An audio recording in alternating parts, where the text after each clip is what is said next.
¿Qué tal? Mi nombre es Dionisio Canagua, soy contador público colegiado y el día de hoy quiero compartir contigo algunos comentarios con respecto a las normas internacionales de información financiera. Vamos a comentar en el presente video el objetivo de la NIC número 1, presentación de estados financieros.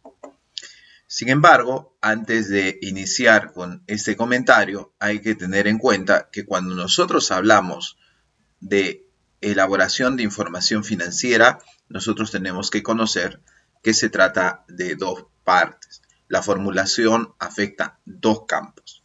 El primero, que es el que nosotros podemos denominar preparación, y un segundo, que nosotros podemos denominar presentación. En este caso particular, la NIC número 1 hace énfasis en este tema, trabaja este tema, referencia este tema, presentación de estados financieros.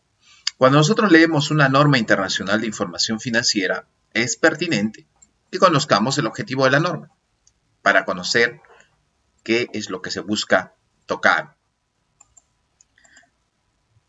La NIC número 1, esta norma, establece las bases. Hay que recordar que cuando hablamos nosotros de la NIC número 8, particularmente referencia al tema de NIF y políticas contables, se habla de base, principios, reglas que se toman en cuenta para preparar y presentar estados financieros. En este caso, la NIC número 1 nos establece las bases. Ojo, las bases para presentar estados financieros. Pero hay que tener en consideración esta frase, propósito general. Cuando nosotros revisamos un curso de finanzas, es probable que encontremos diferentes clases de estados financieros. Lo mismo ocurre cuando tú llevas un curso de elaboración de estados financieros. Hay diferentes perspectivas. En este caso particular, vamos a tener en cuenta esto que se denomina propósito general. Y si existe otra posibilidad. Te recuerdo un poco aquí lo que sucede en Perú. Tradicionalmente nosotros teníamos estados financieros de propósito general y de propósitos específicos. De propósito específico, en el sentido que una entidad puede requerirte algún tipo de formato con respecto a los estados financieros. Podría ser la administración tributaria, podría ser la superintendencia de mercado y valores, podría ser la superintendencia de banca y seguros, etc., etc. Estados financieros de propósito específico. Lo podría requerir alguna norma, por ejemplo, para efectos de liquidación de una empresa, para efectos de una fusión o una transformación.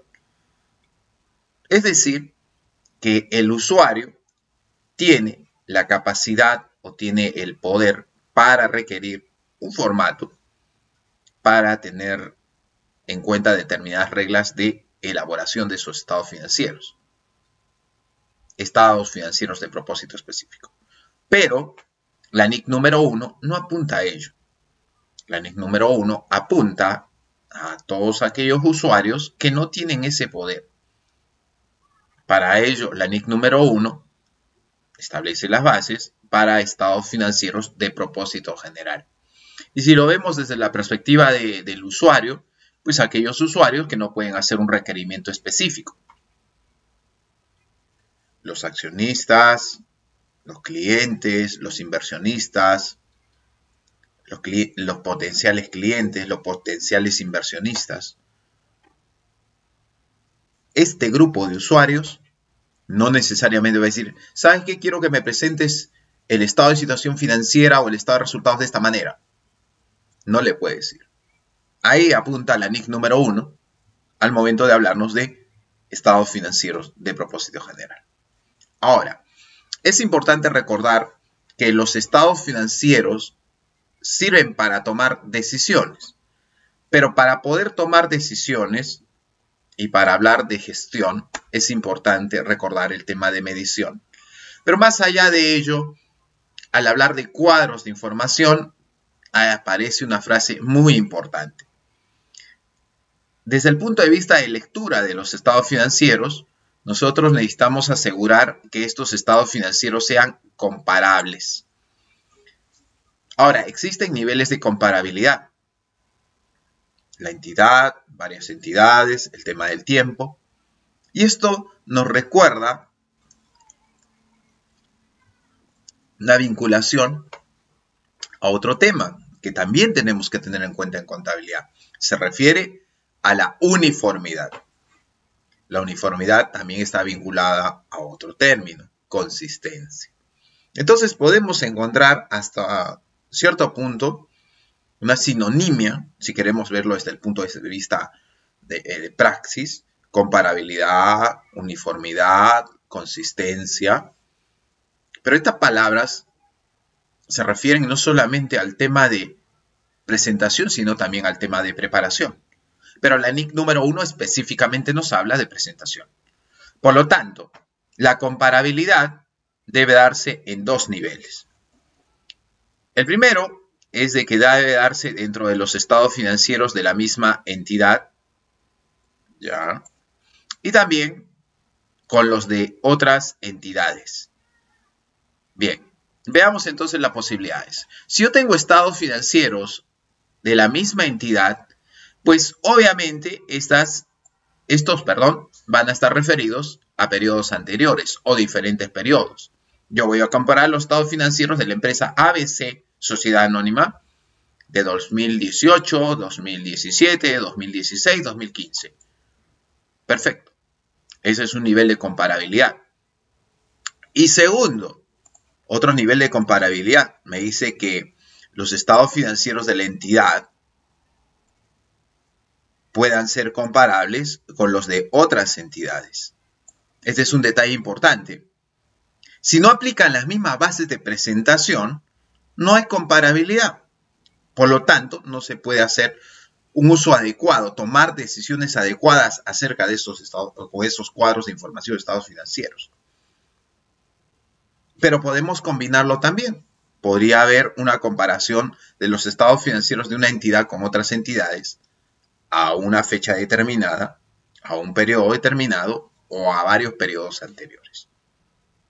Pero para que cumpla esa condición, aseguremos esa comparabilidad, tiene que aplicarse unas mismas bases. Por eso es que ahí entra a tallar la NIC número 1 con respecto a los estados financieros de propósito general. Entonces, ese es el objetivo de la NIC 1 en un primer aspecto. Establecer las bases para que se elaboren estos estados financieros, no todos, son los de propósito general, de esta manera sean comparables. Pero también la NIC número 1 nos dice que esta norma establece requerimientos generales. Hay una gran diferencia entre los requerimientos de una norma. Pueden haber requerimientos generales y requerimientos específicos. A veces, los requerimientos específicos nosotros los vamos a tener dentro de una norma local, más no en una norma internacional. Por ejemplo, en el caso de algún requerimiento de la administración tributaria, algún requerimiento por parte de la Superintendencia de Mercado y Valores, a través de las plantillas que figuran en su web, o a través de la SBS. Pero la NIC número 1 no es específica, sino más bien nos da las bases, nos da la guía general. Esos requerimientos generales cubren tres aspectos. Uno, para presentar los estados financieros. Segundo, danos guías para determinar su estructura. De allí que se nos hable de lo corriente, se nos hable de los elementos de los estados financieros, se nos hable del tema de la presentación de los resultados. Y también se nos hable de requisitos mínimos. Se nos plantea a través de la NIC número 1 algunas estructuras y también algunos requerimientos mínimos de presentación. Obviamente, cada entidad tendrá que, bajo este esquema, adecuar su presentación de estados financieros. Usualmente, Las normas locales exigen que se tenga un mayor nivel de detalle al señalado en la NIC número 1. Pregunta, ¿tú cuando elaboras tu estado de situación financiera o tu estado de resultados, has chequeado los requerimientos de la NIC número 1? ¿O simplemente agarras una plantilla que te la puede dar la SUNAT, la Administración Tributaria, o te la puede dar la Superintendencia de Mercado y Valores? Si no lo has hecho, yo te sugiero que revises la NIC número 1. Pero en siguientes videos vamos a estar comentando esas situaciones. Muy bien, amigos, entonces espero que el presente material haya sido de utilidad para todos ustedes. Hemos estado comentando acerca del objetivo de la NIC número 1. Si el video te pareció interesante y deseas revisar mayor información sobre esta NIC, puedes suscribirte gratuitamente a nuestro canal de videos por medio del enlace que figura al pie del presente material. Muchas gracias por tu atención.